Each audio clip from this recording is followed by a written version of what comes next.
Hi guys, कैसे हैं आप लोग। मैं आशा करता हूँ आप स्वस्थ हैं, प्रसन्न हैं। चलिए, मैं मनोज दुबे एक बार फिर से अपने केमिस्ट्री के YouTube channel chemistry bye Manoj Dubey sir में हार्दिक स्वागत करता हूँ। तो मिस्टर बालक एंड बालिकाओं, नेक्स्ट पॉइंट हम लोग देखते हैं, दैट इज इलेक्ट्रोकेमिकल सीरीज। इसको कहते हैं वैद्युत रासायनिक श्रेणी। देखिए, यहाँ पर बता दें आपको, यहाँ पर कहा गया कि the arrangement of various elements in the order of standard electrode potentials is called electrochemical series। यानी कहने का सेंस हो जाता बेटा कि जब विभिन्न प्रकार के एलिमेंट्स को उनके स्टैंडर्ड इलेक्ट्रोड पोटेंशियल के इंक्रीजिंग ऑर्डर या डिक्रीजिंग ऑर्डर के फॉर्म में जब हम अरेंज करते हैं तो एक सीरीज का फॉर्मेशन होता है, उसी को हम लोग बोलते हैं बेटा इलेक्ट्रोकेमिकल सीरीज। तो देखिए, वैसे तो जितने एलिमेंट्स हैं सबका इलेक्ट्रोकेमिकल सीरीज बनाया गया है, लेकिन हम लोग इम्पोर्टेंट कुछ एलिमेंट्स को लेकर के चलेंगे जो बोर्ड एग्जामिनेशन में या कॉम्पिटिटिव एग्जामिनेशन में पूछा जाता है। बात समझ में आ रही ना। तो चलिए, यहां मैं दिखाता बेटा, lithium, potassium, barium, strontium, calcium, sodium, magnesium, aluminium, manganese, zinc, chromium, iron, cadmium, cobalt, nickel, tin, lead, H hydrogen, copper, mercury. ध्यान दीजिएगा, मरकरी हालांकि आप देखेंगे तो स्टैंडर्ड इलेक्ट्रोड पोटेंशियल की जो सीरीज बनी बेटा, यहाँ पर मरकरी को दो फॉर्म में दिया है। एक तो सिल्वर के पहले है और दूसरा सिल्वर के बाद में होता है। तो देखिए, ये ध्यान दीजिएगा, ये प्लस की हम बात करें, सिंगल यानी वन ऑक्सीडेशन स्टेट जब शो करता है तब की बात की जा रही है। सिल्वर। अब देखिए, सिल्वर के जस्ट बाद एक मरकरी हम लेंगे जिसका नाम होता है बेटा जब डबल पॉजिटिव है ना, टू ऑक्सीडेशन स्टेट शो करता है, मर्क्यूरिक। यानी मर्क्यूरस का अगर हम बात करें तो ये जो एससीपी की वैल्यू आएगी वो कम होती है, क्योंकि मर्क्यूरी की क्या हो जाती है, अधिक हो जाती है। Platinum and gold. ध्यान दीजिएगा बेटा, इतने इंपॉर्टेंट है, इनमें कंपैरिजन करने की बात आती है, ठीक है ना। तो कुल मिलाकर के ध्यान दीजिएगा, हम मरकरी को एक ही जगह राइट कर रहे हैं, सिर्फ इसको लेते हैं बेटा। +2 वाला ध्यान दीजिएगा, किसी किसी बुक में आपको सिल्वर के बाद मरकरी दिया है तो हम मर्क्यूरी कायन वाले को देता है, जबकि मर्क्यूरस की अगर हम बात करेंगे तो उसके जो स्टैंडर्ड इलेक्ट्रोड पोटेंशियल की वैल्यू होती है वो थोड़ी लेस होती है सिल्वर से, ठीक है ना। तो देखिए, अब बात आती है कि आखिर में इसको हम कैसे याद करेंगे, लर्न कैसे करेंगे। तो देखिए, यहां पर क्या किया गया है बेटा, उनके स्टैंडर्ड रिडक्शन इलेक्ट्रोड पोटेंशियल। देखिए, जब भी हम बात करेंगे तो ये हमेशा ध्यान देना, हम लोग जब भी लेते बेटा तो स्टैंडर्ड रिडक्शन इलेक्ट्रोड पोटेंशियल की हम बात करते हैं। स्टैंडर्ड रिडक्शन इलेक्ट्रोड पोटेंशियल, यहां पर हम कर सकते हैं इलेक्ट्रोड पोटेंशियल की हम बात करते बेटा। बात समझ में आ रही है। तो जैसे जैसे आप आगे जाएंगे उनकी वैल्यू क्या होती, बढ़ती जाएगी। यानी सबसे ज्यादा जो होगा standard electrode reduction potential gold की ज्यादा होगी और सबसे कम लिथियम की होगी, ठीक है ना। यानी कहने का सेंस हो जाता है कि यहां पर बड़े ध्यान समझिएगा, हाइड्रोजन का 0.00 वोल्ट होगा। इसके पहले जितने भी हैं सबके नेगेटिव होंगे, सबसे ज्यादा नेगेटिव इसका होगा, यानी न्यूनतम वैल्यू इसकी होगी। और इसके आगे हम चलेंगे बेटा तो जितने भी चलेंगे सबकी पॉजिटिव वैल्यू आएगी। ध्यान दीजिएगा, पॉजिटिव सबसे ज्यादा पॉजिटिव वैल्यू किसकी आएगी बेटा, गोल्ड की आएगी यहां पर, ठीक है ना। तो ध्यान देना बेटा। अब इसको हम याद कैसे करेंगे, इसको याद कैसे करेंगे, तो देखिए यहां पर ट्रिक मैं बता दूं, लीला लिथियम का बाप स्कूटर कार ना मांगे। क्या करें, लीला का बाप स्कूटर ना कार ना मांगे, अली महान जान कर क्रोमियम। फेंके सीडी कोई, अली महान जानकर फेंके सीडी कोई, नि से निकले शंकर पार्वती, निकले शंकर पार्वती हैं, हाइड्रोजन को क्या कहेंगे, हैं। अब फिर से है का म, का से का पर, म से मरकरी, ठीक है ना। है काम की, कौन कौन, तो काम की कौन कौन मेटल है बेटा, 3 metal, silver platinum and gold, silver platinum and gold. ये काम की है क्योंकि दुनिया इसी के लिए परेशान है। सबसे कॉस्टली मेटल प्लेटिनम और गोल्ड, हालांकि सबसे तो प्लेटिनम होता है। तो ये जो है कॉस्टली मेटल जितने भी हैं बेटा ध्यान दीजिएगा, है काम की तो सिल्वर प्लेटिनम गोल्ड, ये कॉस्टली मेटल है। अब ध्यान देना बेटा, अगर आप यहां पर इधर चलेंगे, ट्रिक समझ लिए, लीला मतलब लिथियम, का मतलब के पोटेशियम, बा बेरियम, स्कूटर यसार स्ट्रॉन्सियम, कार कैल्शियम, ना सोडियम, मांगे मैग्नीशियम, अली एल्यूमिनियम, महान यमन शॉर्ट फॉर्म, जान जडेन क्रोमियम को कर, फेंके फे यफी, सीडी कैडमियम, कोई कोबाल्ट, निकले। इसी तरीके से शंकर एसन, पार्वती पीबी, है यानी शंकर पार्वती निकले हैं, है ना। है काम की, का से का पर, म से मरकरी, है काम की सिल्वर प्लेटिनम गोल्ड। देखिए एक दो बार लिख करके आप रिवाइज करेंगे तो आसानी से याद हो जाएगा, ठीक है ना। तो बेटा जैसे जैसे आप आगे बढ़ेंगे क्या होगा, decreasing order of reducing strength, उनकी जो रिड्यूसिंग स्ट्रेंथ है यानी इलेक्ट्रॉन को लूज करने की टेंडेंसी जो है वो घटती जाएगी, ठीक है ना। और हम जैसे जैसे आगे इधर बढ़ेंगे बेटा उसकी रिड्यूसिंग पावर बढ़ेगी। अच्छा जब रिड्यूसिंग स्ट्रेंथ बेटा आगे घटेगी, ध्यान दीजिएगा घटेगी, तो ऑक्सीडाइजिंग स्ट्रेंथ बढ़ेगी। रिड्यूसिंग स्ट्रेंथ मतलब इलेक्ट्रॉन को लूज करने की टेंडेंसी घटती जाएगी, है ना।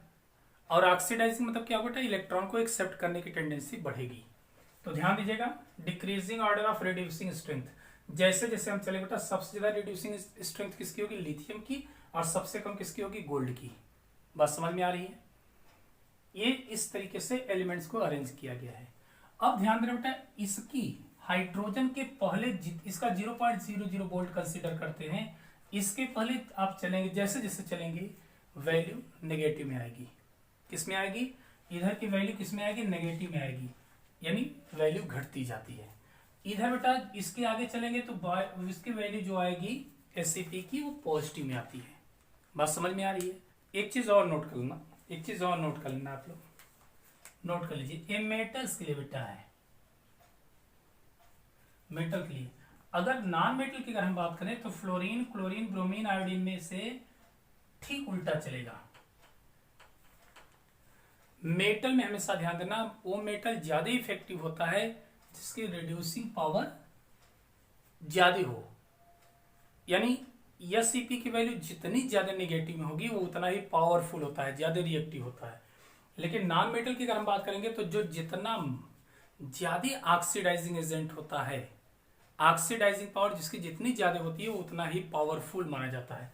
तो ध्यान दीजिएगा इसमें कौन पावरफुल होगा बेटा, फ्लोरीन क्लोरीन ब्रोमीन, यानी फेस सीबीआई, फेस से सीबीआई मतलब face fluorine chlorine bromine iodine, सबसे कम रिएक्टिविटी शो करेगा आयोडीन और सबसे ज्यादा कौन शो करेगा, फ्लोरीन। नॉन मेटल के लिए इनसे भी एग्जामिनेशन में पूछ दिया जाता है, ठीक है ना। तो इसके शॉर्ट लो, फिर हम आगे बढ़ते हैं। नेक्स्ट बेटा एप्लीकेशंस ऑफ इलेक्ट्रोकेमिकल सीरीज, बेटा वैद्युत रासायनिक श्रेणी के अनुप्रयोग हम बात करते हैं, ठीक है ना। तो ध्यान दीजिएगा पहला क्या होगा बेटा, हम लोग इसका यूज करें बेटा relative strength of oxidising and reducing agent तो बेटा क्या करेंगे इसके हेल्प से हम लोग यहाँ पर relative strength of oxidising and reducing strength को पता कर सकते हैं। कैसे पता करेंगे? देखिए ऑक्सीडाइजिंग एजेंट की अगर हम बात करें, ऑक्सीडाइजिंग एजेंट के लिए बड़े ध्यान समझना, तो कौन ज्यादा ऑक्सीडाइजिंग एजेंट पावरफुल होगा बेटा?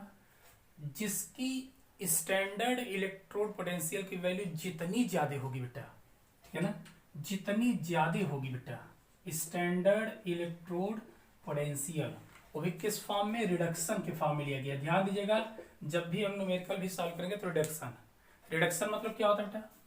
कि रिडक्शन मतलब होता है जिससे कोई मेटल या कोई भी एलिमेंट्स है आयन के फॉर्म में है, इलेक्ट्रॉन गेन करके एम के फॉर्म में कन्वर्ट हो रहा है। इसी फॉर्म में आपकी इलेक्ट्रोकेमिकल सीरीज बनी हुई है। ध्यान दीजिएगा, इसी फॉर्म में बनी हुई है। तो जिसकी ऑक्सीडाइजिंग एजेंट कौन ज्यादा होगा बेटा? कौन पावरफुल होगा? जिसकी रिडक्शन इलेक्ट्रोड पोटेंशियल की वैल्यू जितनी ज्यादा होगी, ठीक है ना। इसी तरीके से रिड्यूसिंग एजेंट की अगर हम बात करें, रिड्यूसिंग एजेंट कौन पावरफुल होगा बेटा? तो इनवर्सली प्रोपोर्शनल कर दीजिए। क्या करेंगे? Inversely proportional of the SEP, standard reduction electrode potential की वैल्यू जिसकी जितनी कम होती है वो उतना ही स्ट्रांग रिड्यूसिंग एजेंट माना जाता है। जैसे लिथियम की अगर हम बात करें तो लिथियम सबसे स्ट्रांग होगा, है ना, सबसे स्ट्रांग होगा। और सबसे कम कौन होगा बेटा? गोल्ड, गोल्ड सबसे कम होगा। इसी तरीके से अगर हम ऑक्सीडाइजिंग एजेंट की बात करें तो सबसे अधिक कौन हो जाएगा बेटा?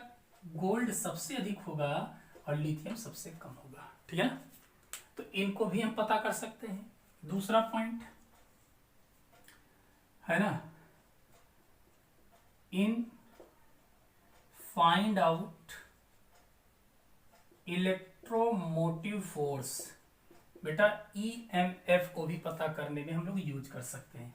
तो याद करिए, इसके लिए फार्मूला बताया था, ई सेल जो होगा बेटा that is E cathode minus E anode, याद है, या ई राइट माइनस ई लेफ्ट, क्योंकि एनोड को हमेशा किधर लिखते हैं बेटा? लेफ्ट साइड, और कैथोड किधर लिखते हैं? राइट साइड, ठीक है ना।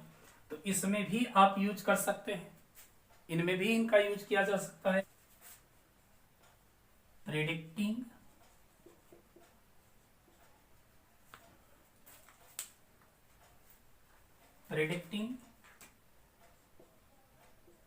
फिजिबिलिटी ऑफ रिएक्शन, बेटा कौन सा रिएक्शन फिजिबल होगा? तो ध्यान दीजिएगा, हम पता कैसे करते बेटा? कैथोड और माइनस एनोड, यानी वो रिएक्शन पॉसिबल होगा बेटा जिसके लिए इलेक्ट्रोमोटिव फोर्स और ई सेल की वैल्यू, ध्यान दीजिएगा, ई सेल की वैल्यू अगर पॉजिटिव में आती है तो वो रिएक्शन पॉसिबल है होने के लिए, ठीक है ना, पॉसिबल है। अदरवाइज क्या होगा बेटा? इम्पॉसिबल। अगर नेगेटिव में आ रहा है तो रिएक्शन पॉसिबल नहीं होगा, फिजिबिलिटी नहीं होगी बेटा। तो इनको भी हम लोग पता कर सकते हैं। एक बार स्क्रीनशॉट लो, आगे हम देखते हैं। तो नेक्स्ट बेटा क्या करेंगे? To predict metal displacement reaction, यानी हम इसको बेटा इसको भी पता करने में हम यूज कर सकते हैं कि कौन सा मेटल डिस्प्लेसमेंट रिएक्शन करेगा, कौन नहीं करेगा। तो बट ध्यान दीजिएगा, यहाँ पर जिस मेटल के लिए बेटा, जिस मेटल के लिए स्टैंडर्ड रिडक्शन इलेक्ट्रोड पोटेंशियल की वैल्यू जितनी मिनिमम होगी वो उतना ही ज्यादा क्या करता बेटा? उतना ही स्ट्रांग मेटल होता है, यानी एक तरीके से डिस्प्लेस कर सकता है। ये जो होगा इसकी वैल्यू जितनी मिनिमम होगी उसकी रिएक्टिविटी क्या बेटा? उतनी ही ज्यादा होती है, उसकी रिएक्टिविटी उतनी ही ज्यादा होती है, यानी एक तरीके से उल्टा चलेगा बेटा। रिएक्टिविटी क्या होगी?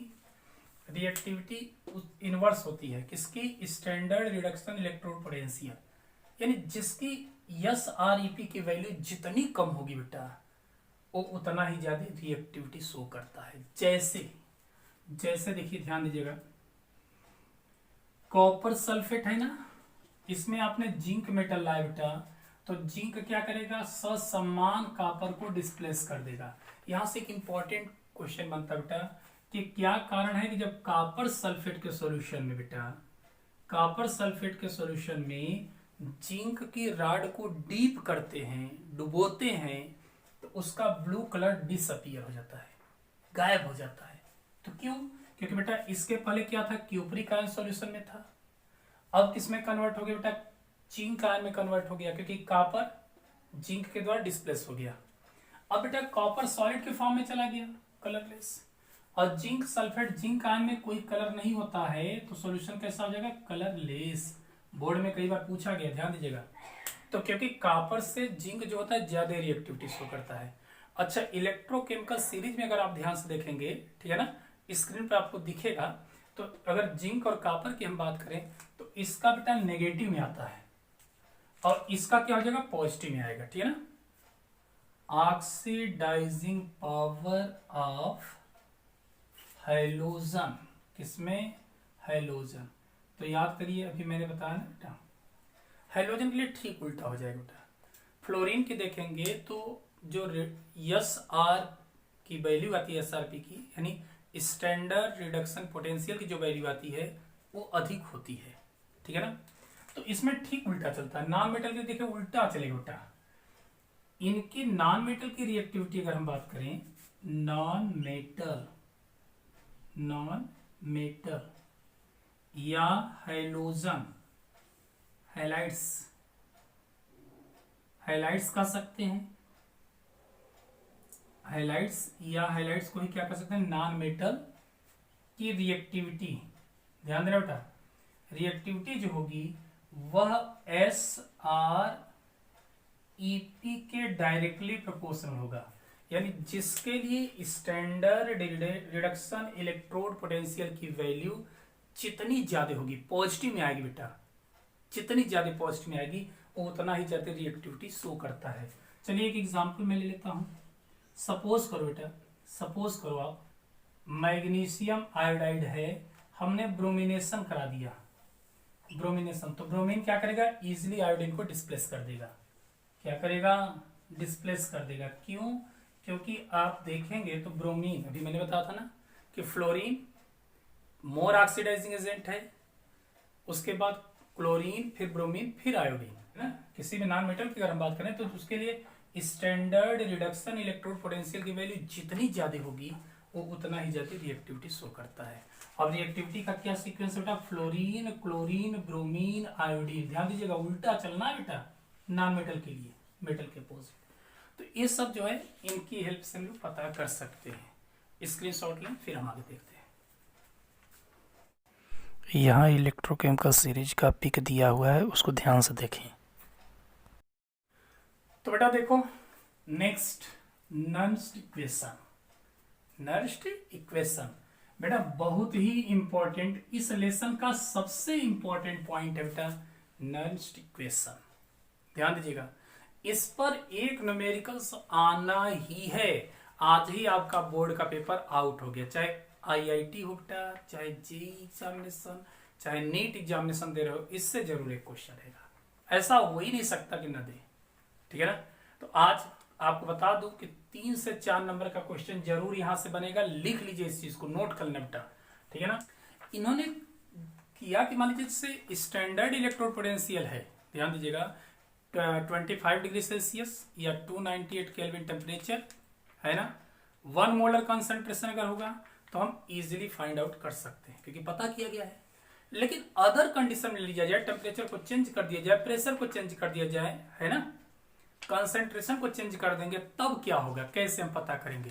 तो बेटा इसी के लिए इन्होंने एक इक्वेशन दिया जिसको हम लोग बोलते हैं नर्स्ट इक्वेशन। इन्होंने क्या कहा बेटा, सेल के लिए मैं देखता हूं, E cell is equal to E not cell minus 2.303 RT upon NF log Q, ठीक है ना। यही बेटा नर्स्ट इक्वेशन, एग्जाम में डायरेक्ट इनका इक्वेशन ही पूछ देता है।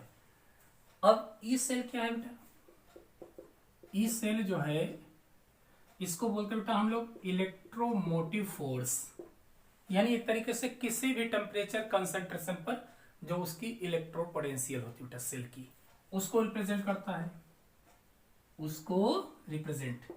ई नॉट सेल क्या होता है बेटा, स्टैंडर्ड इलेक्ट्रोड पोटेंशियल बेटा, standard electrode potential of cell, वो भी किस फॉर्म में बेटा, स्टैंडर्ड रिडक्शन भी कहिए, क्योंकि रिडक्शन के फॉर्म में ही लेना बेटा, हमेशा ध्यान देना। एग्जाम में कभी कभी चतुर चालाकी कर देते हैं। क्या चालाकी करते हैं बेटा, वहां पर पॉजिटिव से मेटल होना चाहिए, एलिमेंट्स होना चाहिए, लेकिन उल्टा कर देते हैं। करते क्या है, यम से यम पॉजिटिव की तरफ ले गए। तो ध्यान दीजिएगा, इस फॉर्म में कभी नहीं लेंगे हम लोग, हमेशा क्या लेंगे बेटा, रिडक्शन इलेक्ट्रोड पोटेंशियल ही लेंगे। तो उसके लिए तरीका क्या है कि इस फॉर्म में कन्वर्ट करना चाहते हैं तो इसकी वैल्यू जो भी दी होगी उसका साइन चेंज कर दो। इस फॉर्म में कन्वर्ट करेंगे तो क्या हो जाएगा, अगर यक्स है तो माइनस एक्स कर दीजिए, अगर माइनस एक्स होता बेटा तो इसको प्लस एक्स कर देते, बस यही काम करना है। यानी जो वैल्यू है बस उसका साइन चेंज कर दो, ठीक है ना, ये ध्यान देना बेटा। अब यम क्या बेटा, एक फैक्टर है जो इलेक्ट्रॉन को, उसके ऑक्सीडेशन नंबर को शो करता है, कितनी चेंजिंग हो रही है, ठीक है ना। एफ क्या है, एफ इज फैराडे कांस्टेंट, ध्यान देना, फैराडे कांस्टेंट। इसकी वैल्यू कितनी होती है बेटा, इसकी वैल्यू होती है 96,500 कूलम।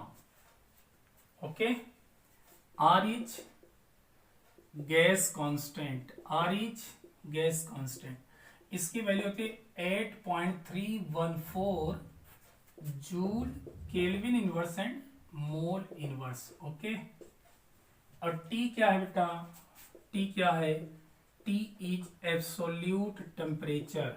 अच्छा, एब्सोल्यूट टेम्परेचर बोले तो क्या होगा बेटा, केल्विन स्केल पर टेम्परेचर। कैसे बदलेंगे आपको तरीका मालूम होगा कि डिग्री सेल्सियस जितना भी दिया होगा बेटा, डिग्री सेल्सियस उसमें 273.15 यानी 273 ऐड कर देते हैं, किसमें कन्वर्ट हो जाएगा, केल्विन में आ जाएगा, वही स्टैंडर्ड इलेक्ट्रोड पोटेंशियल केल्विन में आ जाएगा। इसी क्या बोलते बेटा, absolute temperature. Confusion, temperature not ट, ठीक है ना। अब बोलो क्यों, क्यों क्या बेटा, ये एक प्रकार का रेशियो है बेटा, किसको, किसके रेशियो को शो करता है, concentration of product upon concentration of reactant. बात समझ में आ रही है, या concentration of anode upon concentration of cathode, जो आपको शुभ लगे वही राइट करिए, ठीक है ना। ये है बेटा। अब देखो ध्यान देना बेटा, ये आपका इक्वेशन एक यहां पर हो गया, इसको भी राइट कर सकते हैं नेक्स्ट इक्वेशन में। अगर हम इनकी वैल्यू को रख दे, आर की जगह पर रख दे बेटा 8.314, टी की जगह पर कितना ले लिया जाए 298 केल्विन, टेम्परेचर कितना लेते हैं, अरे रूम टेम्परेचर 25 डिग्री सेल्सियस, तो बेटा 298, फैराडे की वैल्यू रख दो, एन की वैल्यू, ठीक है ना। तो इसी इक्वेशन को जब आप कैलकुलेट करिएगा, झूठ नहीं बोल रहा हूं, बिलीव करो, ठीक है ना। तो बेटा इसका इक्वेशन जानते क्या हो जाएगा, E cell equal to E not cell, इसका पूरा कैलकुलेशन करने पर आएगा बेटा 0.0591 upon N log Q.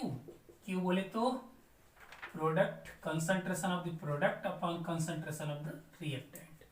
Confusion, तो ये बेटा ये भी नर्स्ट इक्वेशन का सिंपल फॉर्म है। अच्छा, जब न्यूमेरिकल सॉल्व करोगे ना, न्यूमेरिकल सॉल्व करोगे बेटा, तो इस इक्वेशन का यूज करो। इतना कौन कैलकुलेशन करने जाएगा, इतना टाइम कहाँ है आपके पास, तो इन सब का कैलकुलेशन ही तो आगे पूरा, ठीक है ना। तो यहाँ प्रोडक्ट आप अपॉन रिएक्टेंट कर सकते हैं, या हमने बता दिया एनोड बाई कैथोड, एनोड का जो आयन होगा अपॉन कैथोड का जो आयन होगा, ठीक है ना। जैसे सपोज करो हमने ले लिया बेटा जिंक रॉड को लिया, यहां क्यूप्रिक आयन सॉल्यूशन में था, डेनियल सेल में आपने देखा है, गैल्वेनिक सेल बताया था, तो जिंक आयन सॉल्यूशन में चला गया और कॉपर क्या किया बेटा, सॉलिड फॉर्म में चला गया। तो अब इसके लिए क्या करेंगे, देखो जो सॉलिड है बेटा तो उसका कंसंट्रेशन आपको पता है, इक्विलिब्रियम में पढ़े हो कितना होता है, 1 होता है। तो इनसे हमें कोई मतलब नहीं रह गया, 1 का मल्टीप्लाई किसी में डिवाइड करो वही रह जाएगा, ठीक है ना। इसका बेटा 1 मोलर ही ले लेते हैं हम लोग, कंसिडर करते हैं, तो इनका कोई इफेक्ट नहीं पड़ पाएगा, ठीक है ना।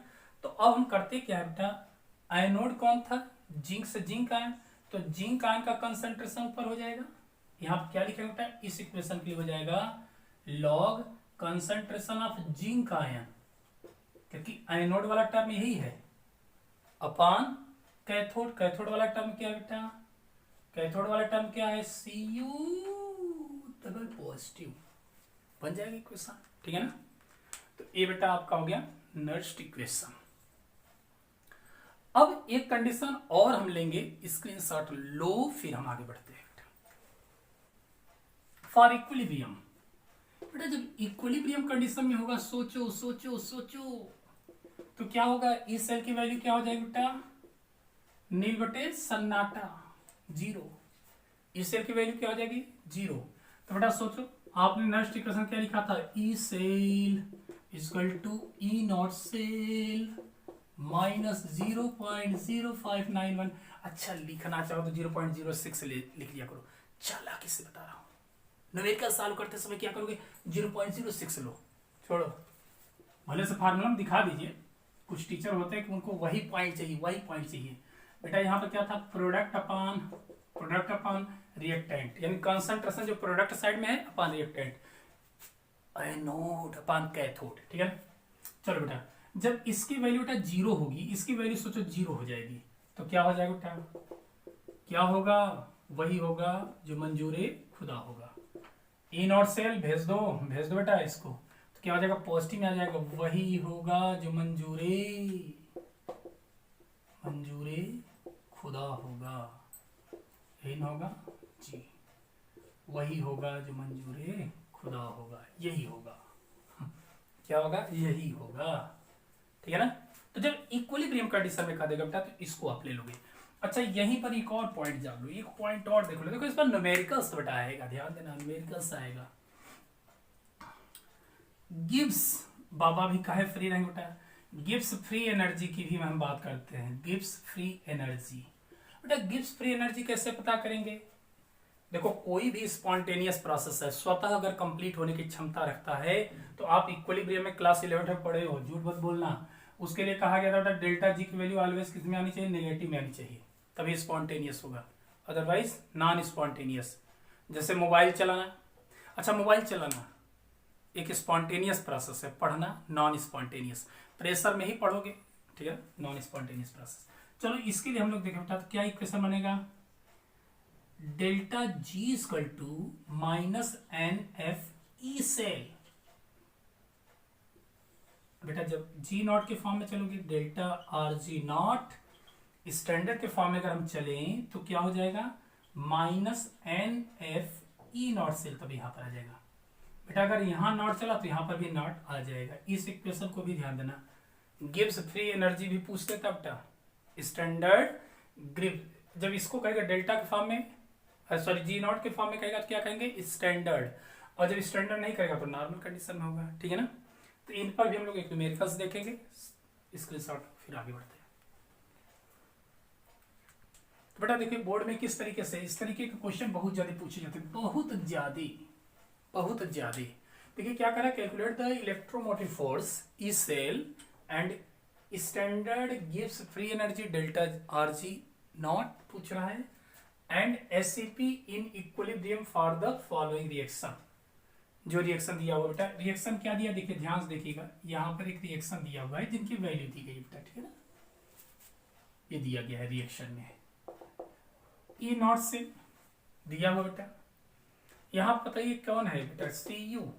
कॉपर से अगर देखेंगे तो कॉपर से क्या बन रहा है बेटा, कॉपर सॉलिड के फॉर्म में बन रहा है, यहाँ एक्वस के फॉर्म में है, किसके फॉर्म में, एक्वस के फॉर्म में है, और ये एक्वस के फॉर्म में है, ठीक है ना। सॉलिड वाले बेटा 1 ले लिया जाता है, उसको नहीं रखता, ठीक है ना। अब देखो हमने क्या कहा था कि जब भी आप लोगे बेटा तो क्या लेना चाहिए, रिडक्शन इलेक्ट्रोड पोटेंशियल, लेकिन चालाकी कर दिया बेटा, आयन टू मेटल होना चाहिए तो सही है, लेकिन इसको देखिए मेटल टू आयन कर दिया, ये नहीं होना चाहिए, ध्यान देना बेटा, यहाँ पर चालाकी उसने कर दिया।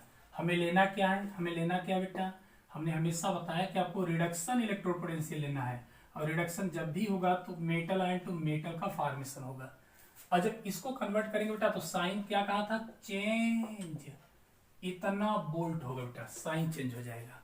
चलो पहला पॉइंट में देखता हूं, पहला क्या पता करना है, इलेक्ट्रोमोटिव फोर्स, बोले तो ई सेल, क्या कहते हैं बेटा इसको, ई सेल क्या हो बेटा, अभी बताया था, E not cell minus 0.0591 upon n log product side में कौन सा आयन बेटा, जिंक आयन है, upon concentration of copper ion, ठीक है ना, कॉपर आयन एक्वस वाला ही लेते हैं, ध्यान देना बेटा। अब बताओ यहाँ n की वैल्यू कितनी हो बेटा, n की वैल्यू यहाँ पर कितनी हो जाएगी, n मतलब जितने ऑक्सीडेशन नंबर चेंज करा बेटा, इसका +2 ऑक्सीडेशन नंबर, यहाँ 2 यूनिट का चेंज हो रहा है, यहाँ पर देखिए तो 0 से +2 बन जा रहा है, तो कुल मिलाकर के n की वैल्यू जो ऑक्सीडेशन नंबर में चेंजिंग आती है, ठीक है, n हो जाएगा बेटा। अब ई नॉट सेल कैसे पता करोगे, ई नॉट सेल के लिए फार्मूला बताया था, E naught right minus E naught left, याद है, कैथोड माइनस एनोड।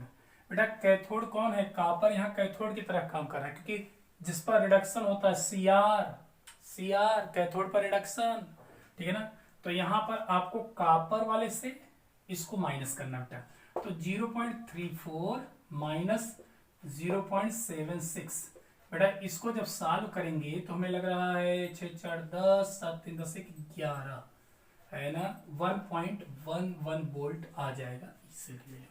अब चलो इस सेल क्या हो जाए बेटा, इसकी वैल्यू कितनी आई है, 1.1 वोल्ट माइनस 0.0591 अपॉन एन की वैल्यू 2 लॉग जिंक आयन की वैल्यू कितना दी बेटा, 0.01 और इसकी वैल्यू कितना लिया बेटा, 0.001 मोलर, ये तो लिया है, बोलो बेटा इसको सॉल्व करिए, ध्यान दीजिएगा, तो 1.1 माइनस अप्रॉक्स आ जाएगा 0.03, नहीं आएगा क्या, 0.06 ले लीजिए, ठीक है ना, तो अप्रॉक्स इतनी वैल्यू आ जाएगी।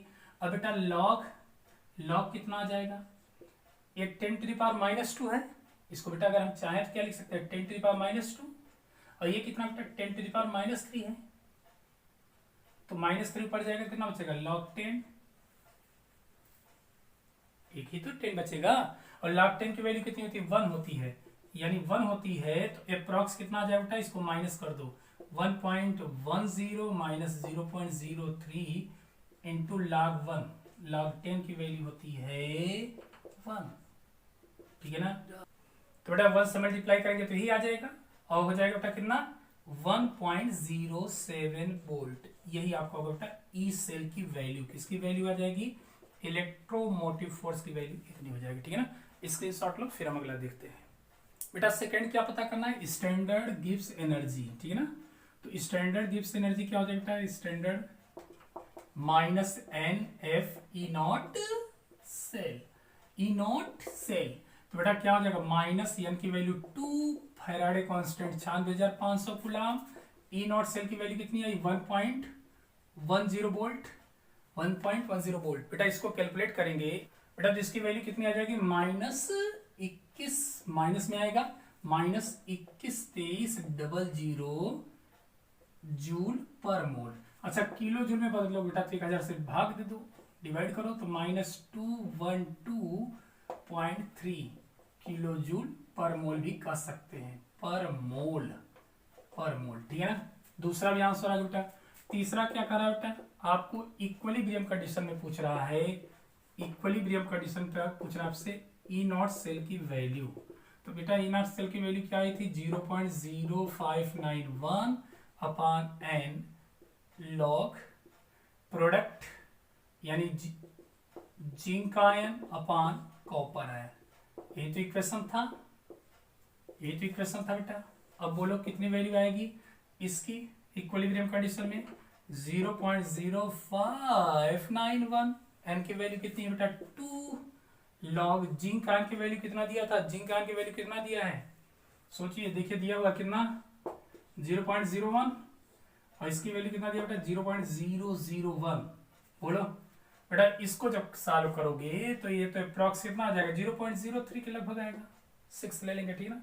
इसकी इंटू क्या होगी log 10, बेटा log 10 की वैल्यू कितनी होती है बेटा 1, तो आ जाएगा ई नॉट सेल की वैल्यू इक्विलिब्रियम कंडीशन में आएगा बेटा 0.03 वोल्ट, ठीक है ना। तो इसका भी स्क्रीनशॉट लो। तो देखिए स्क्रीन पर क्वेश्चन दिख रहा है, calculate the electromotive force and gives energy half cell containing इतना मोलर, यानी 10 मोलर क्या है, 0.10 मोलर पोटेशियम डाइक्रोमेट, 0.20 मोलर क्या है क्रोमियम आयन एंड 1 पॉइंट। यानी क्वेश्चन दिया बेटा, देखिए यहाँ से हमें पता करना है दो चीजें पता करनी है। क्या क्या पता करनी है? एक तो आपको पता करना बेटा इलेक्ट्रोमोटिव फोर्स, और दूसरा गिव्स फ्री एनर्जी। ठीक है ना? देखिए दो चीज होती है, एक स्टैंडर्ड फ्री गिव्स एनर्जी होगा जिसको हम लोग जी नॉट कहते हैं, लेकिन हमें यहाँ जी पता करना है। तो चलिए सबसे पहले देखिए न्यूमेरिकल का एक फंडा है, गिवन वैल्यू आप पता करो। क्या करेंगे? गिवन वैल्यू क्या क्या दिया है पहले बेटा उसको पता किया कीजिए।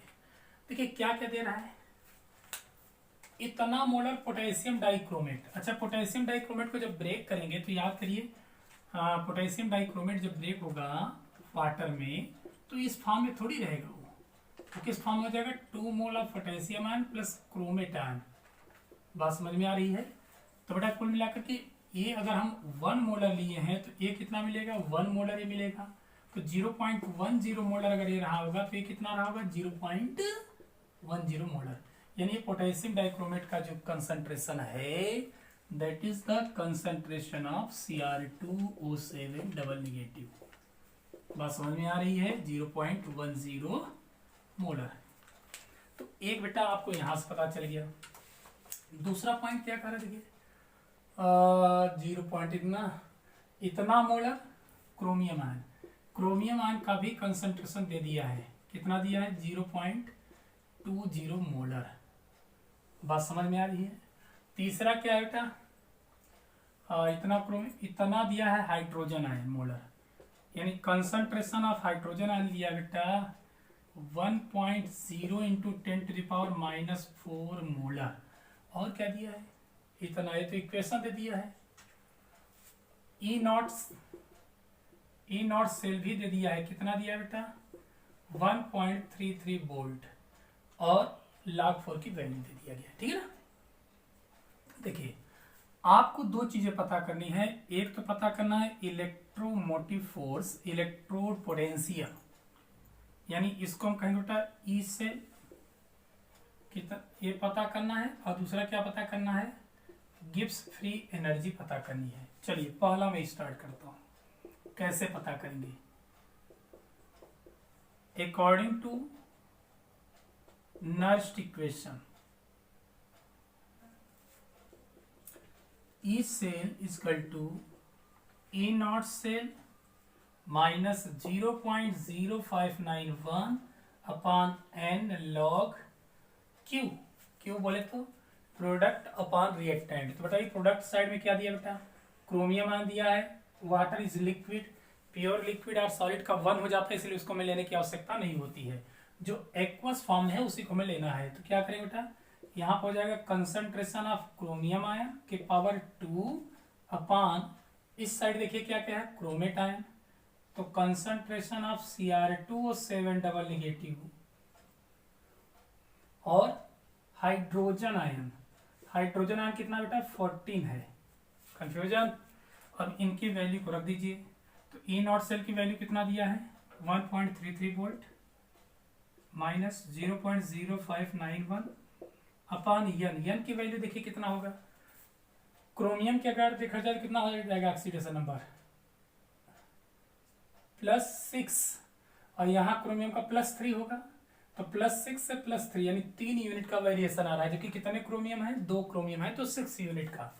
तो जो यूनिट में वेरिएशन आता है वही एन की वैल्यू होती है बेटा। तो कितना हो जाएगा? 6।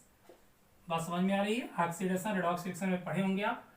अब क्रोमियम का अगर देखा जाए कंसंट्रेशन कितना दिया बेटा? क्रोमियम आयन का 0.20 पावर 2 अपॉन क्रोमेट आयन का कितना दिया है? 0.10 मोलर। एंड हाइड्रोजन आयन का कंसंट्रेशन कितना है? 1 इंटू 10⁻⁻14 -4 दिया है कि पावर 40। बात समझ में आ रही है? तो ये हो गया बेटा 1.33 माइनस 0. इसको अप्रॉक्स अगर हम देखें तो 0.6 लिख सकते हैं बेटा, हो जाएगा अपॉन 6। लॉग बेस 10 ऑलरेडी है, ध्यान दीजिएगा बेस 10 इस पर दिया हुआ है, जो राइट नहीं करने पर भी माना जाता है। तो बेटा देखिए 0.2 को अगर देखा जाए तो क्या हो जाएगा, 2 2 जा 4, 4 इंटू -2 इसको लिख सकते हैं, हो जाएगा। अब बेटा इसको अगर देखा जाए तो 14 4 जा 56 -56 और 0.1 से मल्टीप्लाई कर देंगे तो हो जाएगा 10 टू द पावर -56 और 1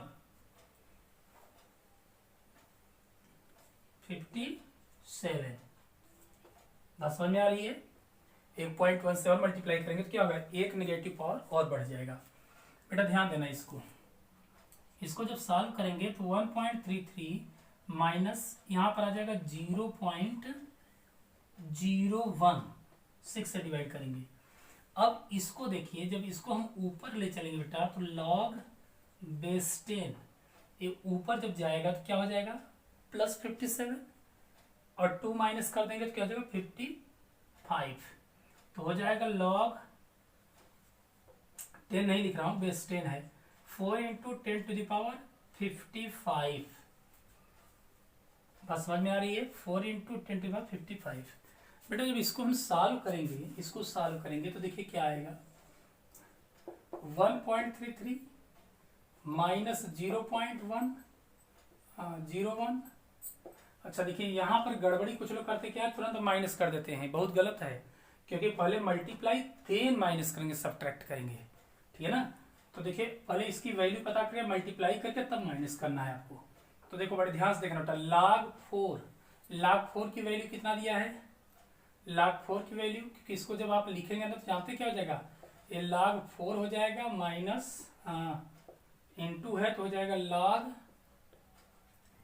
10 टू द पावर 55। ध्यान दीजिएगा, क्योंकि log a इंटू बी की वैल्यू कितनी होती है, log a plus log b।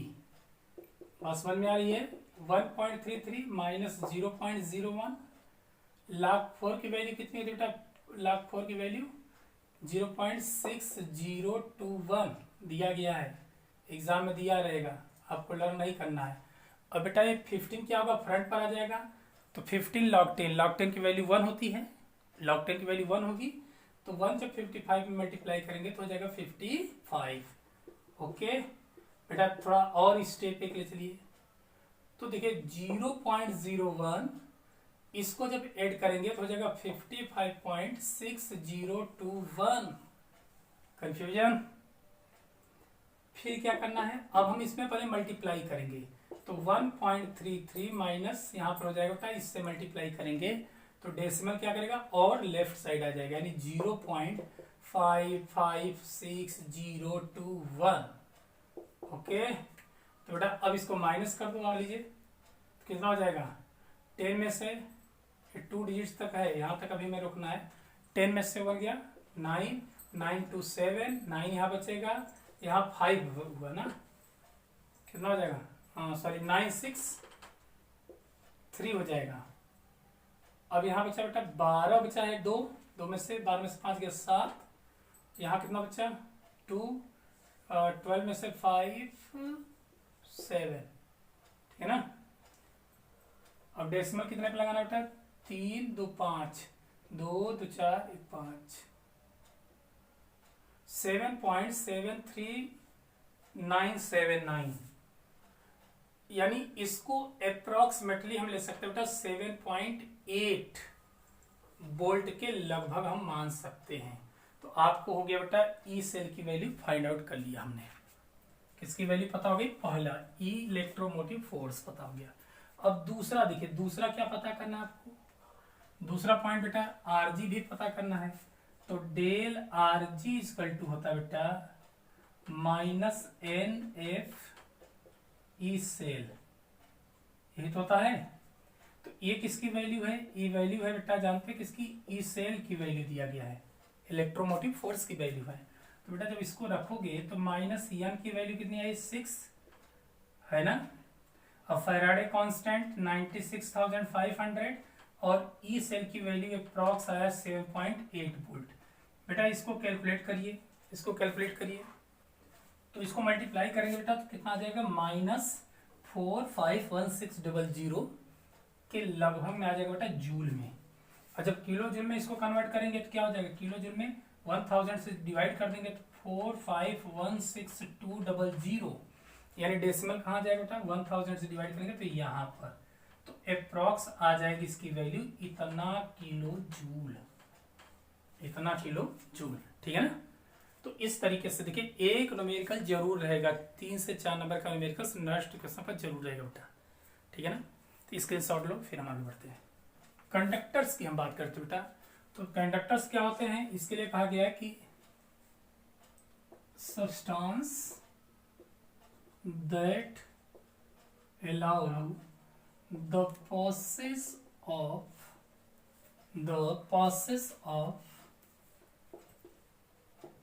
electric current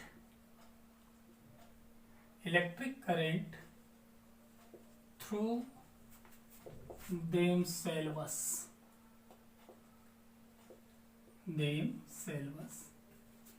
is called conductors। बेटा कंडक्टर क्या होते हैं, ऐसे सब्सटेंस होते हैं जो अपने में से इलेक्ट्रिसिटी को फ्लो करा सकते हैं बेटा।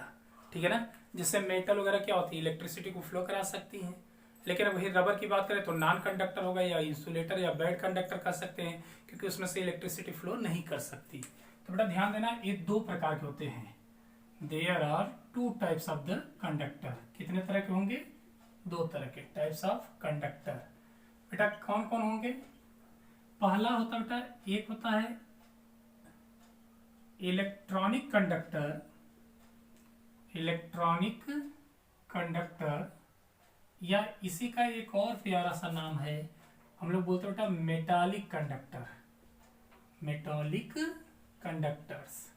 ध्यान दीजिएगा, इसके नाम से पता चल रहा है कि ये मेटल में स्पेशली होगा, और मेटल के फ्री इलेक्ट्रॉन यहाँ पर कंडक्टर का काम करते हैं।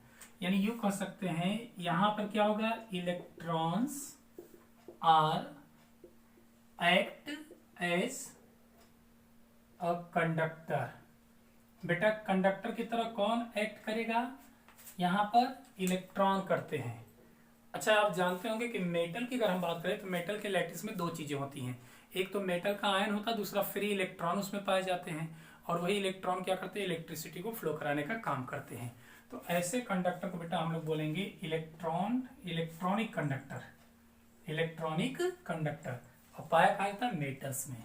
इनके एग्जाम्पल देखिए, जैसे सोडियम हो गया, मैग्नीशियम हो गया, है ना, कॉपर हो गया, एल्युमिनियम हो गया, सिल्वर हो गया, प्लेटिनम हो गया, गोल्ड हो गया, यानी स्पेशली मेटल में पाए जाते हैं। आपको नोट कर लेना चाहिए कि यहाँ पर ग्रेफाइट, जितने नॉन मेटल हैं सब क्या होते हैं, बैड कंडक्टर ऑफ इलेक्ट्रिसिटी। लेकिन यहाँ पर एक ऐसा भी नॉन मेटल है जो कंडक्टर की तरह बिहेव करता है, जानते हैं कौन, ग्रेफाइट यानी कार्बन का एलोट्रॉप्स है। अब बात आती है कि ग्रेफाइट क्यों ऐसा करता है, नॉन मेटल होते हुए भी कंडक्टर की तरह बिहेव करता है। तो बेटा देखो इसका स्ट्रक्चर ध्यान से देखेंगे ना, इसका स्ट्रक्चर कुछ इस तरीके से पाया जाता है, बड़े ध्यान से समझना। इसका स्ट्रक्चर कुछ इस तरीके से होता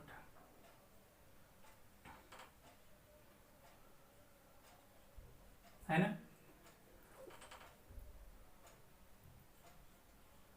अब देखिए यहां पे क्या होगा, इधर भी अटैच होगा, इधर। तो कुल मिलाकर के कार्बन की वैलेंसी 4 होती है। इसके पास 4 इलेक्ट्रॉन है, एक इधर शेयरिंग कर लिया, एक इधर शेयरिंग कर लिया, चौथा इलेक्ट्रॉन फ्री है। इसके पास भी 3 साइड से अटैच होता है, आगे चलेंगे तो इसी तरीके से कार्बन से अटैच होगा। ध्यान दीजिएगा, कार्बन से अटैच होगा। तो इनके तीसरे इलेक्ट्रॉन क्या होता है बेटा, फ्री होते हैं। तो प्रत्येक देखिए यहाँ 3 तरफ से बॉन्ड बनाया तो चौथा फ्री है इलेक्ट्रॉन, यहाँ भी 3 तरफ से बॉन्ड बनाएगा चौथा फ्री होगा। यही फ्री इलेक्ट्रॉन इसके कंडक्टर की तरह बिहेव करते हैं। बात समझ में आ रही है। दूसरा कंडक्टर जो होता है दैट इज आयोनिक और इलेक्ट्रोलिटिक कंडक्टर्स।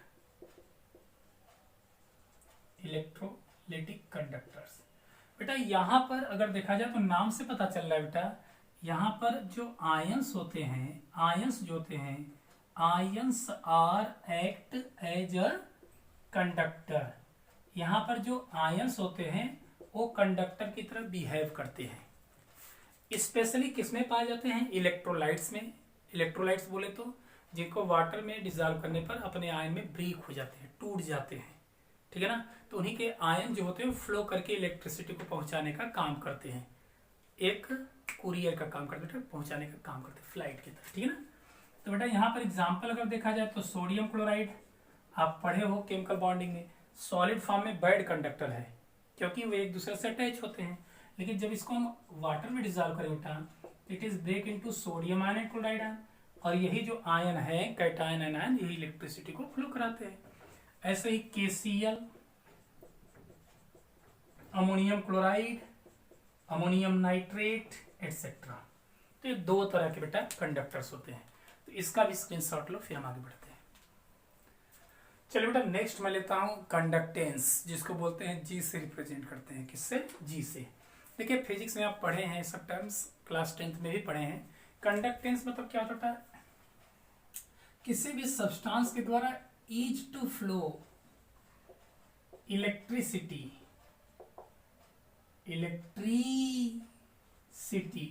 Through themselves.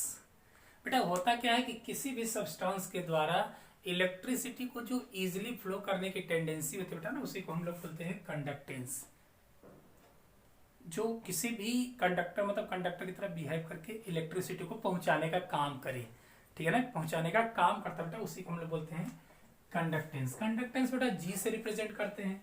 अच्छा, इसको अगर हम कहें तो ये भी कह सकते हैं कि it is the inverse of resistance. It is inverse of resistance. Resistance बोले तो आर का प्रतिरोध जो होता है उसका उल्टा होता है।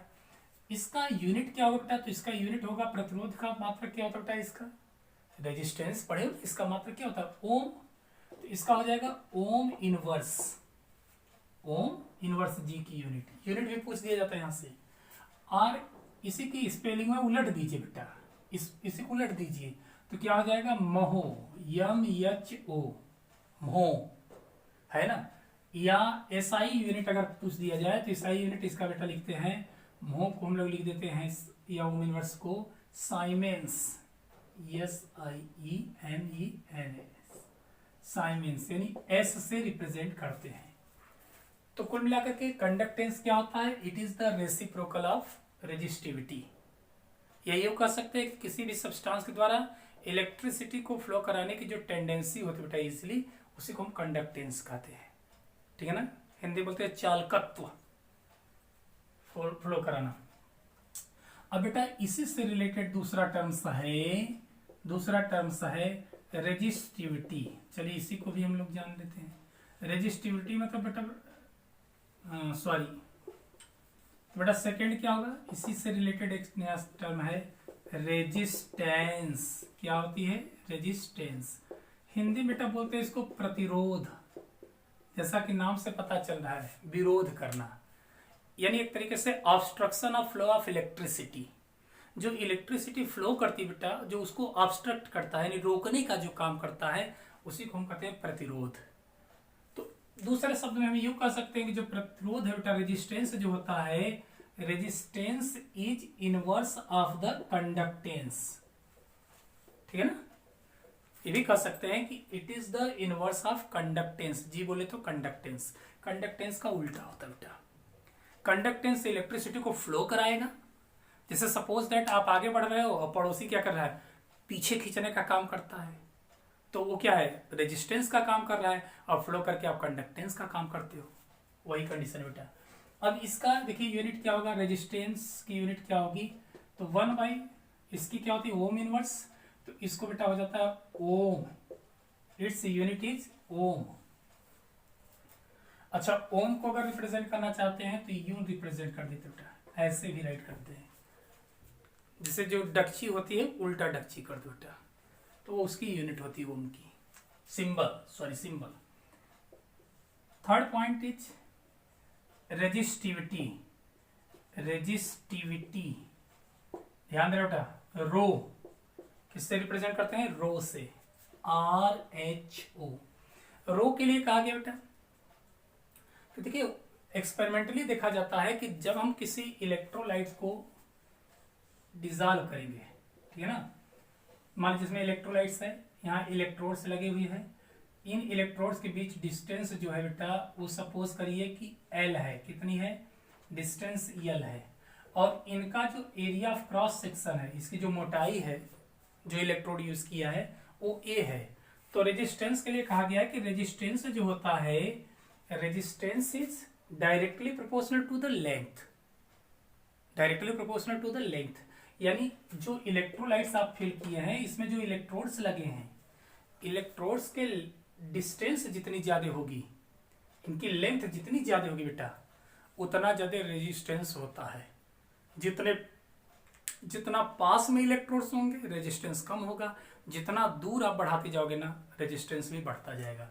तो कहा जाता है कि रेजिस्टेंस जो होता है it is inversely, it is directly proportional to L, लेकिन इसकी जो एरिया ऑफ क्रॉस सेक्शन है इलेक्ट्रोड्स की, उसके देखा गया है कि उसके क्या होता है, R is inversely proportional to ये। यानी कहने का सेंस हो गया जितना ज्यादा इसका एरिया ऑफ क्रॉस सेक्शन होगा उतनी कम रेजिस्टेंस होती है। तो resistance area of cross section की इनवर्स चलता है, और जबकि लेंथ की क्या होता है, डायरेक्टली प्रोपोर्शनल।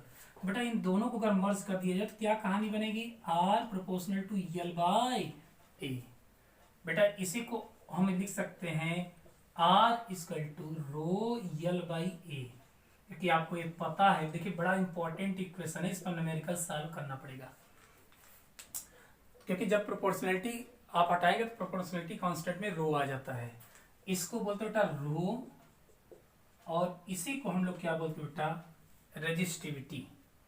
क्या बोलते हैं, रेजिस्टिविटी। अब रेजिस्टिविटी को अगर डिफाइन करना हो तो सपोज करो बेटा, सपोज करो कि length is 1 centimetre and area of cross section कितना बेटा, 1 सेंटीमीटर स्क्वायर। ध्यान देना, अगर लेंथ कितनी हो जाए 1 सेंटीमीटर और एरिया ऑफ क्रॉस सेक्शन कितना हो 1 सेंटीमीटर स्क्वायर, तो 1 बाई 1 1 हो जाएगा। तो उस कंडीशन में R इज कॉल्ड रो। बड़े ध्यान समझना है ना। If the length is 1 centimetre and area of cross section is 1 centimetre square, then their resistance is called resistivity. जब लंबाई 1 सेंटीमीटर और area of cross section 1 centimetre square हो तो उस कंडीशन में जो उसकी प्रतिरोध होती बेटा वही क्या कहलाती है, रेजिस्टिविटी, प्रतिरोधकता। हिंदी में ध्यान दीजिएगा, हिंदी वाले कुछ लोग कहते हैं प्रॉब्लम आती है तो ध्यान दीजिएगा, प्रतिरोधकता इसी को कहते हैं। ये इसी का एक प्यारा सा और नाम है बेटा, ध्यान देना, स्पेसिफिक रेजिस्टेंस। हिंदी में क्या कहेंगे, विशिष्ट प्रतिरोध, विशिष्ट प्रतिरोध। बात समझ में आ रही है। तो बेटा ये हो जाएगा। अब इसका यूनिट क्या होगा, तो इसकी यूनिट सोचिए, इसका क्या होता है बेटा यूनिट सेंटीमीटर, इसका क्या होता है सेंटीमीटर स्क्वायर, एक कैंसिल हो जाएगा। अब सेंटीमीटर वहां चला जाएगा तो रो क्या हो जाएगी, रो की यूनिट क्या होगी, सेंटीमीटर इधर चला जाएगा, और रेजिस्टेंस का यूनिट क्या होता है ओम, और सेंटीमीटर उधर चला गया तो क्या हो जाएगी इसकी यूनिट, इसकी यूनिट होती है बेटा ओम सेंटीमीटर, ओम सेंटीमीटर। बात समझ में आ रही है। यस आई में चलेंगे तो ओम मीटर कर देते हैं, समझे ना। यूनिट भी देखिए एग्जामिनेशन में यूनिट भी बहुत इंपॉर्टेंट पॉइंट है, तो बेटा इसका भी स्क्रीनशॉट लो, फिर हम आगे बढ़ते हैं। तो नेक्स्ट देखिए बेटा हम लोग देखेंगे कंडक्टिविटी या स्पेसिफिक कंडक्टेंस, चालकता या विशिष्ट चालकत्व तो हिंदी बोलते हैं, ठीक है ना। तो देखिए इसके लिए क्या कहा जाता है कि the conductance of 1 centimetre cube of solution of electrolytes is called conductivity. यानी कहने का सेंस हो जाता है बेटा कि 1 सेंटीमीटर क्यूब सॉल्यूशन में इलेक्ट्रोलाइट्स के आयनों के द्वारा जो इलेक्ट्रिसिटी कंडक्ट की जाती है बेटा, जो है ना, उसी को हम लोग बोलते हैं बेटा स्पेसिफिक कंडक्टेंस, या इसी का नाम होता है कंडक्टिविटी। अच्छा बहुत शॉर्ट में अगर मैं बोलूँ ना बेटा तो इसको रिप्रेजेंट किससे करते हैं, तो एक ग्रीक वर्ड्स होता है कप्पा। क्या होता है, कप्पा, कटप्पा मत कर दीजिएगा, है बाहुबली के मामा कटप्पा, वो बाहुबली कटप्पा नहीं है बेटा, कप्पा। तो कप्पा से रिप्रेजेंट इसको करते हैं, ठीक है ना। तो तो इसको देखिए एक तरीके से ये भी कह सकते हैं कि कप्पा जो होता है यानी जो स्पेसिफिक कंडक्टेंस है it is inverse two resistivity. क्या होती है? रेजिस्टिविटी की इनवर्स से कहलाती है बेटा। बड़े ध्यान समझिएगा, ये भी इसको डिफाइन किया जा सकता है कि के जो होता है यानी कंडक्टिविटी क्या होती है? It is the inverse of resistivity.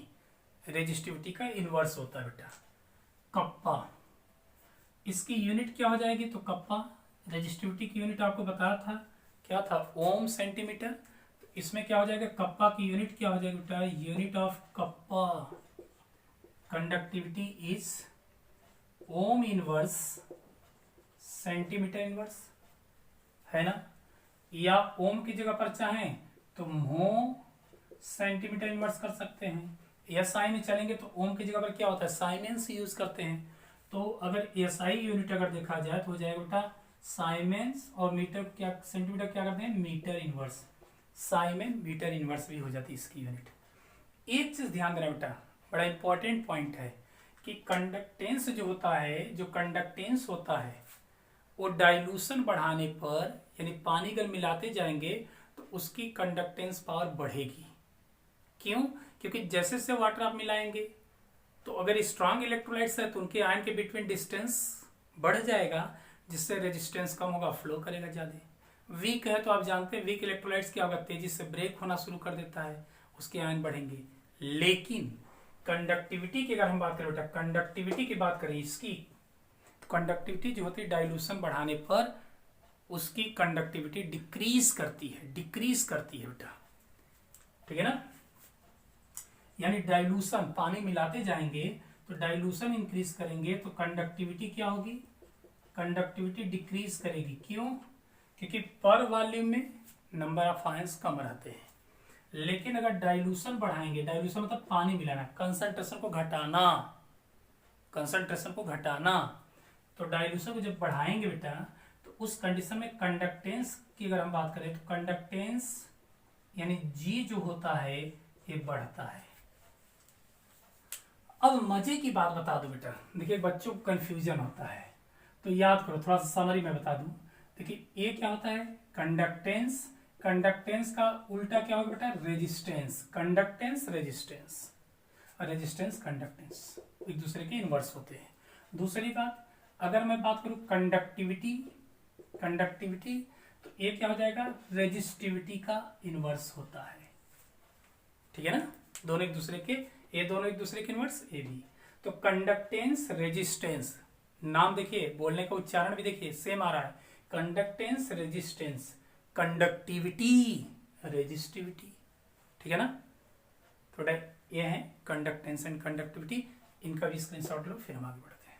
Next बेटा हम लोग देखेंगे सेल कांस्टेंट। देखिए इस पर डेफिनेशन वगैरह तो नहीं पूछता है, इस पर न्यूमेरिकल्स आते बेटा, ध्यान दीजिएगा। ठीक है, सेल कांस्टेंट क्या होता है? तो इसके लिए कहा गया है कि it is the ratio of length and area of cross section. ठीक है ना? यानी कहने का सेंस हो गया बेटा, जैसे हमने इलेक्ट्रोलाइट्स ले लिया सॉल्यूशन, यहाँ पर इलेक्ट्रोड्स का लगा दिया, तो यहाँ की जो डिस्टेंस होती है यल जो होती है, इनकी डिस्टेंस यल जो है, और इसकी जो एरिया ऑफ क्रॉस सेक्शन बेटा, इन्हीं दोनों का रेशियो क्या कहलाता है? जी स्टार कहलाता बेटा। क्या कहलाता है? जी स्टार। ध्यान दीजिएगा, बड़ा इंपॉर्टेंट भी फार्मूला है। तो जी स्टार क्या होता है? L by A. इसको डिफाइन कैसे करेंगे? It is the ratio of length to the area of cross section.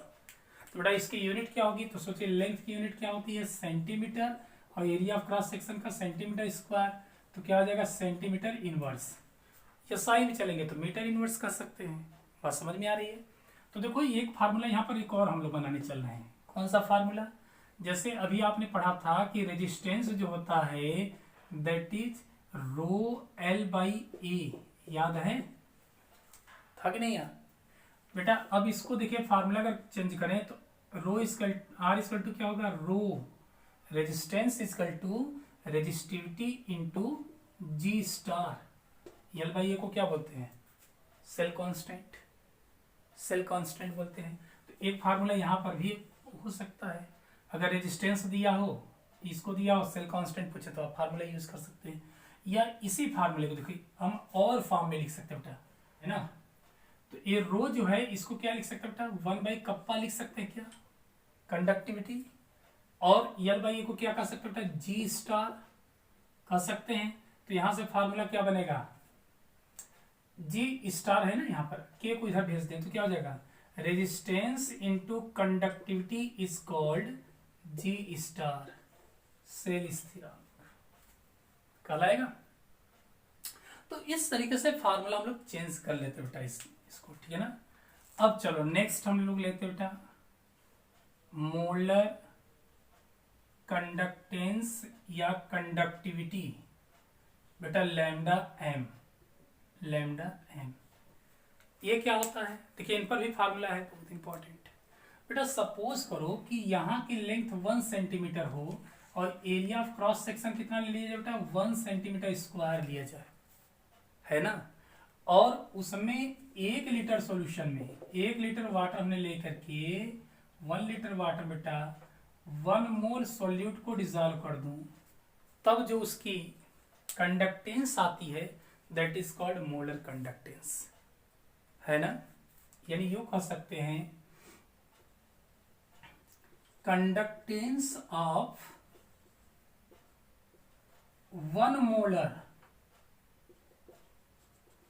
Electrolyte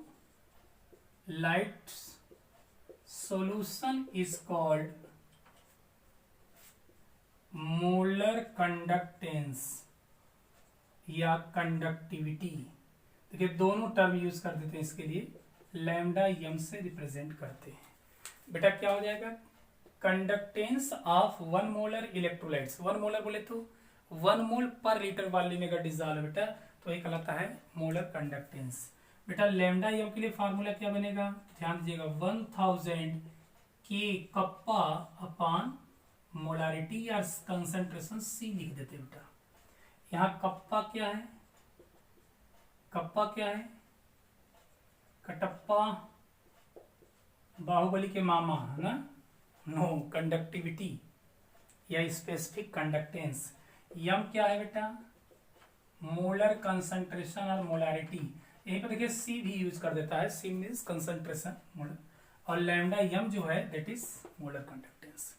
अब बात आती है कि इसकी यूनिट क्या होगी, तो देखिए इसकी यूनिट आप पता कर सकते हैं, कैसे पता करेंगे बेटा, 1000 कप्पा की यूनिट क्या आई थी, सोचिए कप्पा की यूनिट क्या आई थी, तो इसके लिए आया था ओम इनवर्स सेंटीमीटर इनवर्स, है ना। अब मोलरिटी को जब हम पता करें बेटा, तो इसके लिए मोल पर लीटर, पर लीटर मतलब 1 लीटर में कितने सेंटीमीटर क्यूब होंगे बेटा, अरे कितने सेंटीमीटर होंगे, तो 1 लीटर में सेंटीमीटर क्यूब होता है बेटा।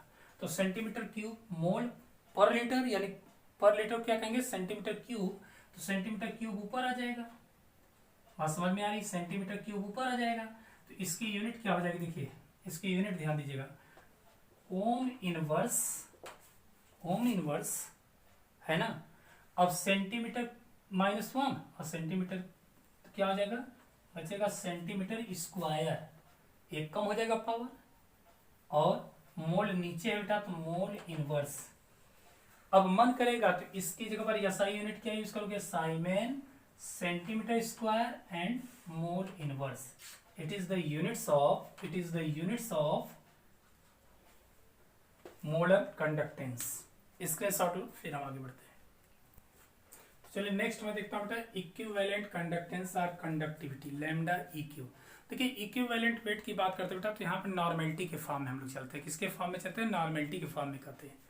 बेटा इसमें क्या कहता है, the conducting power of all the ions produced by dissolving 1 gram equivalent of an electrolyte solution is called equivalent conductance. अच्छा बहुत नॉर्मल में कहूँ ना बेटा, तो कहा जाता है कि 1 लीटर सॉल्यूशन में, है ना, 1 लीटर सॉल्यूशन में इलेक्ट्रोलाइट्स के जब 1 ग्राम इक्विवेलेंट वेट को डिसॉल्व करते हैं, 1 ग्राम इक्विवेलेंट वेट को डिसॉल्व करेंगे, तो उसके आयन के द्वारा जो इलेक्ट्रिसिटी फ्लो कराई जाती है बेटा, ये जो कंडक्टेंस जनरेट करता है, उसी को हम लोग बोलते हैं बेटा इक्विवेलेंट कंडक्टेंस और इक्विवेलेंट कंडक्टिविटी, लैम्डा इक्यू।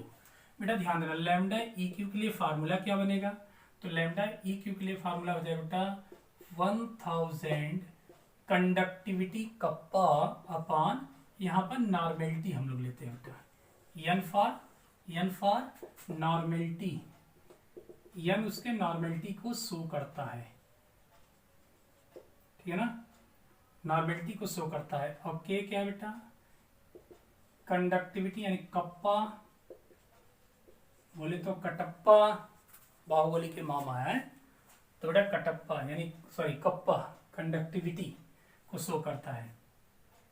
अब ध्यान दीजिएगा, अगर in case of molar conductance पता हो जाए, इक्विवेलेंट कंडक्टेंस पता करना हो, तो बेटा कैसे रिलेट करेंगे, बहुत इंपॉर्टेंट पॉइंट यहां पर आ रहा है, नोट कर लेना बेटा, नोट कि लैम्डा ई क्यू जो होगा, लैम्डा ई क्यू जो होता है यानी इक्विवेलेंट मोलर कंडक्टेंस जो होता है वो molar conductance by N factor के बराबर होता है, इसका रेशियो। ये मोलर कंडक्टेंस है, एन एक फैक्टर है बेटा, एन मतलब बोले तो अगर कोई बेस है तो बेस की क्या कहलाएगी बेटा, एन फैक्टर बेस का क्या कहलाएगी, acidity, acidity of any base, या अगर कोई मान लीजिए सपोज दैट एसिड है तो क्या हो जाएगा उसका basicity, basicity of any acid हो जाएगा, या बहुत शॉर्ट में अगर मैं बोलूं तो बैलेंसी उसकी होती है। सपोज करो, पता कैसे करोगे एन का, एग्जांपल देखो बेटा, हमने H2SO4 को लिया, वाटर में डिजॉल्व करने पर बेटा कितने हाइड्रोजन आयन देगा, 2 हाइड्रोजन आयन देगा, कितने, 2 देगा, तो यही 2 हाइड्रोजन आयन क्या कहलाएगी, सल्फ्यूरिक एसिड की बेसिसिटी। ऐसे अगर किसी बेस को मैं ले लूं, NaOH को ले लिया, इसको वाटर में डिजॉल्व करेंगे बेटा तो कितना हाइड्रोक्साइड आयन देगा, 1 हाइड्रोक्साइड आयन, तो यही इसकी एसिडिटी हो जाएगी, ठीक है ना। तो ये फार्मूला से हम एक दूसरे को कन्वर्ट कर सकते हैं।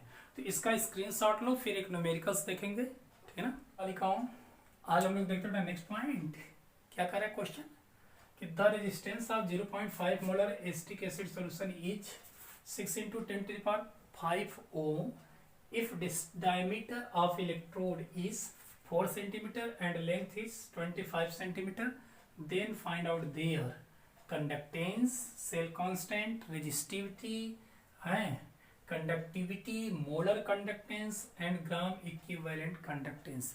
यानी बेटा हमने क्या किया, एक न्यूमेरिकल्स में सारे, एक ही न्यूमेरिकल्स में हमने सारे फार्मूले का यूज कर लिया। बोर्ड में ध्यान दीजिएगा, 1, 2 से 3 नंबर का पूछना होगा तो यही 3 ठो पूछ देगा, ध्यान दीजिएगा।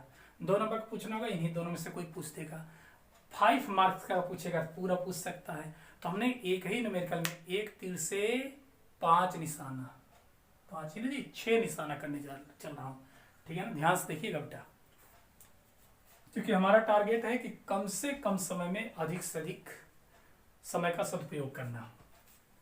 तो देखिए न्यूमेरिकल का एक सिंपल सा फंडा बेटा, सिंपल सा फंडा जो मैं बार बार कहता हूँ, आपसे रिक्वेस्ट करता हूँ कि चाहे फिजिक्स हो, केमिस्ट्री हो, कोई भी, सबसे पहले गिवन वैल्यू पता कर लिया कीजिए। इससे फायदा क्या होता है, जब हमें किचन में पता है कि क्या क्या चीजें हैं तो हम आराम से जाएंगे और किचन में भोजन तैयार कर सकते हैं, ठीक है ना। पहले जानकारी होनी चाहिए, तो हमारे पास व्यवस्था क्या क्या है, पहले ये तो देख लें।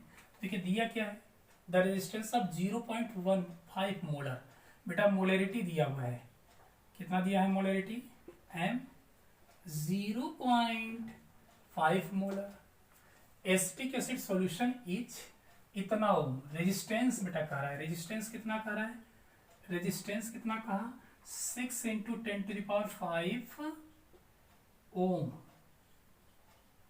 है ना। If distance diameter of electrodes is, तो डायमीटर कितना लिया बेटा, diameter is 4 centimetre and length 25 centimetre, यानी इलेक्ट्रोड्स के बीच में जो गैपिंग है, लेंथ है वो कितनी 25, और उसकी जो एरिया ऑफ क्रॉस सेक्शन बेटा, डायमीटर इसका पूरा, इसका डायमीटर कितना है 4 सेंटीमीटर, ठीक है ना। और क्या पूछ रहे बेटा, ये सब चीजें पूछी जा रही हैं। तो देखिए पहले आपको पता क्या होना चाहिए बेटा, L/A में आवश्यकता होती है, लेंथ तो पता है बट एरिया नहीं पता है। तो सोचो कि डायमीटर अगर 4 सेंटीमीटर है बेटा, तो इसका रेडियस कितना होगा, रेडियस कितना होता है D/2, डायमीटर का हाफ, तो 4/2 यानी 2 सेंटीमीटर हो जाएगा उसका रेडियस। बेटा याद करो एरिया ऑफ क्रॉस सेक्शन कैसे पता करोगे, एरिया ऑफ क्रॉस सेक्शन, तो फार्मूला क्या हो जाएगा बेटा, area of sphere is pi R square.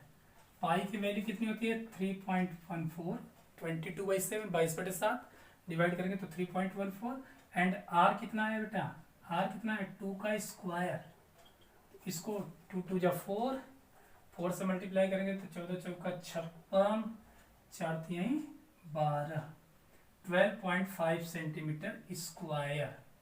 बेटिया क्या हो गया, area of cross section, area of cross section 12.56 centimetre square.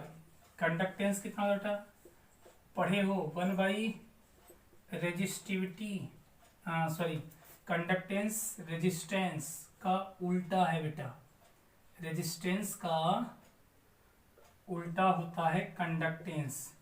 तो 1/रेजिस्टेंस कितना दिया है, रेजिस्टेंस कहाँ हो, यहाँ है 6 × 10⁵ बेटा डिवाइड करो तो क्या आएगा, 6 1 जा डेसिमल, 6 1 जा 6, 6 6 6 6 7 यानी हो जाएगा 10⁵ ले चलेंगे ऊपर तो क्या हो जाएगा 10⁻⁵। बेटा डेसिमल क्या करना चाहिए, किसी नॉन जीरो के पास लगाओ, तो जितना राइट जाएगा बेटा डेसिमल उतना माइनस पावर बढ़ेगा, यानी यू लिख सकते हैं। हमने एक ट्रिक दिया था रामपाल, बेटा इसका मतलब क्या गया, रा से राइट म से माइनस, रा से राइट म से माइनस और प से पी से प्लस यल से लेफ्ट, यानी जितना हम लेफ्ट डेसिमल को भेजेंगे उतना प्लस होगा और जितना राइट भेजेंगे उतना माइनस होगा। ध्यान देना एक ट्रिक, बहुत बच्चे कंफ्यूजन करते हैं। तो बेटा इतना हो गया उसका कंडक्टेंस। यूनिट क्या होगी, तो आपको मालूम है कि ओम इनवर्स या मो या साइमेंस कुछ भी यूज कर सकते हो, आपकी जो इच्छा होगी, आप स्वतंत्र हैं।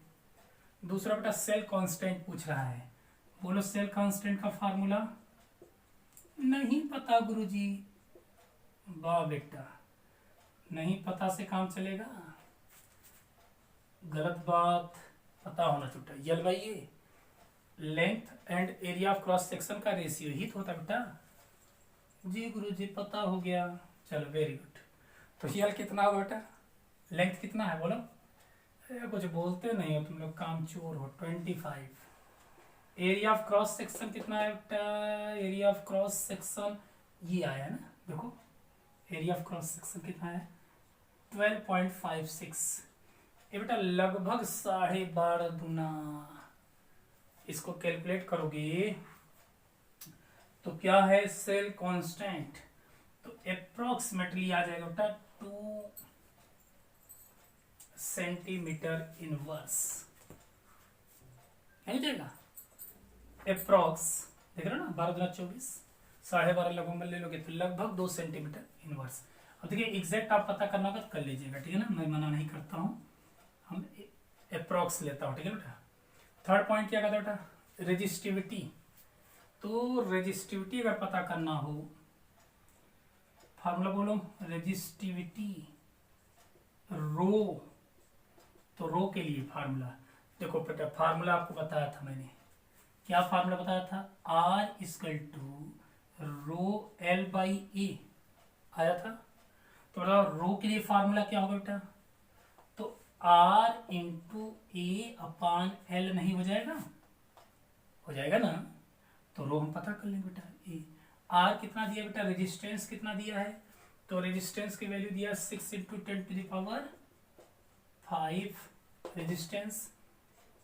एरिया ऑफ क्रॉस सेक्शन कितना आया था बेटा, एरिया ऑफ क्रॉस सेक्शन कितना है 12.56 अपॉन लेंथ कितना है बेटा 25 सेंटीमीटर, 25 सेंटीमीटर। तो बेटा इनको कैलकुलेट करेंगे ना, कैलकुलेट करके आ जाएगा अप्रोक्स वैल्यू आएगी 3 × 10⁵, 6 × 10⁵ इंटू 12.56 अपॉन 25 जब करेंगे तो अप्रोक्स आ जाएगा 3 × 10⁵। इसकी यूनिट क्या होगी बेटा, ओम सेंटीमीटर, ओम सेंटीमीटर, ठीक है ना। तो बेटा इतना स्क्रीनशॉट लो, फिर हम आगे जो बचा है उसको देख लेते हैं। एक तरफ चलिए, चौथा कंडक्टिविटी। तो देखिए कंडक्टिविटी कप्पा क्या होगा, आ गए बाहुबली के मामा जी। कौन आ गए, मामा जी, किसके, बाहुबली के। तो ये होता है बेटा 1/रो, 1/रो, यानी रेजिस्टिविटी का उल्टा होता है। तो 1/रो, रो की वैल्यू कितनी आई थी बेटा, 3 × 10⁵ ही थी। तो बेटा इसको कैलकुलेट करोगे तो देखो यहाँ पर क्या आ जाएगा, डेसिमल लगा दो, 0.33 जा 9, 33 जा 9, 33 जा 9, 10⁵, वो भी माइनस, ऊपर जाएगा बेटा तो माइनस हो जाएगा।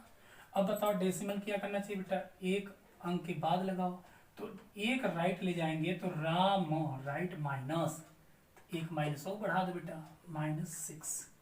अब यूनिट क्या हो जाएगी, तो उल्टा हो जाएगा बेटा, ओम इनवर्स सेंटीमीटर इनवर्स, या साइन सेंटीमीटर इनवर्स लिख सकते हैं। बोलो झूठ बोलना हूँ क्या बेटा, नो। देखो एक चीज है, एक न्यूमेरिकल मैंने पूरा बेटा पूरे फार्मूले को देख लिया, प्रैक्टिस करिए, एनसीईआरटी में दिया हुआ है तुम्हारे एग्जाम्पल, खूब सॉल्व करो बेटा, प्रैक्टिस करो, ठीक है ना। एक आइडिया मैं दे दे रहा हूँ, फिर बेटा पता करना मोलर कंडक्टिविटी, मोलर कंडक्टिविटी। बेटा मोलर कंडक्टिविटी क्या होगा, फार्मूला बोलो, 1000 molarity upon 1000 conductivity of molarity, ये तो होता है बेटा। 1000 की वैल्यू 1000 ही रहेगी, है ना। और कंडक्टिविटी कितना दिया बेटा, कंडक्टिविटी हम लोग फाइंड आउट किए थे, कितना आया था बोलो,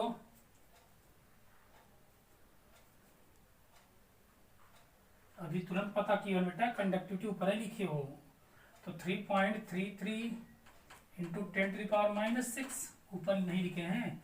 और मोलरिटी कितना दिया बेटा, मोलरिटी दिया 0.5 बेटा, इसी को कैलकुलेट कर दीजिए, तो आपकी आ जाएगी मोलर कंडक्टिविटी। तो बेटा इसको कैलकुलेट करेंगे तो कितना आ जाएगा, 6.67 × 10⁻³ ohm inverse centimetre square mole inverse. अब ओम की इनवर्स की जगह पे क्या कर सकते हैं, मोह लिख सकते हैं बेटा, MHO मोह, या साइमन लिख सकते हैं, ठीक है ना। तो एक आंसर आपको यहाँ से भी पता हो गया। अब 6th वाला बेटा क्या कह रहा है, लास्ट की तरफ हम चल रहे हैं, ग्राम इक्विवेलेंट वेट, EQ। बेटा EQ के लिए फार्मूला आपको सिंपल, एक तो फार्मूला क्या था, 1000 कप्पा अपॉन नॉर्मेलिटी, लेकिन नॉर्मेलिटी नहीं पता है तो कोई दिक्कत नहीं, आपको एक फार्मूला मैंने लिखवाया था, लैम्डा EQ इक्वल टू क्या होता बेटा, लैम्डा m/n, यही ना था, n फैक्टर। तो ये मोलर कंडक्टेंस में n फैक्टर से जब डिवाइड कर देंगे तो लैम्डा EQ की वैल्यू पता हो जाएगी बेटा, किसकी वैल्यू पता हो जाएगी, ग्राम इक्विवेलेंट कंडक्टेंस या नॉर्मल कंडक्टेंस की वैल्यू पता हो जाएगी।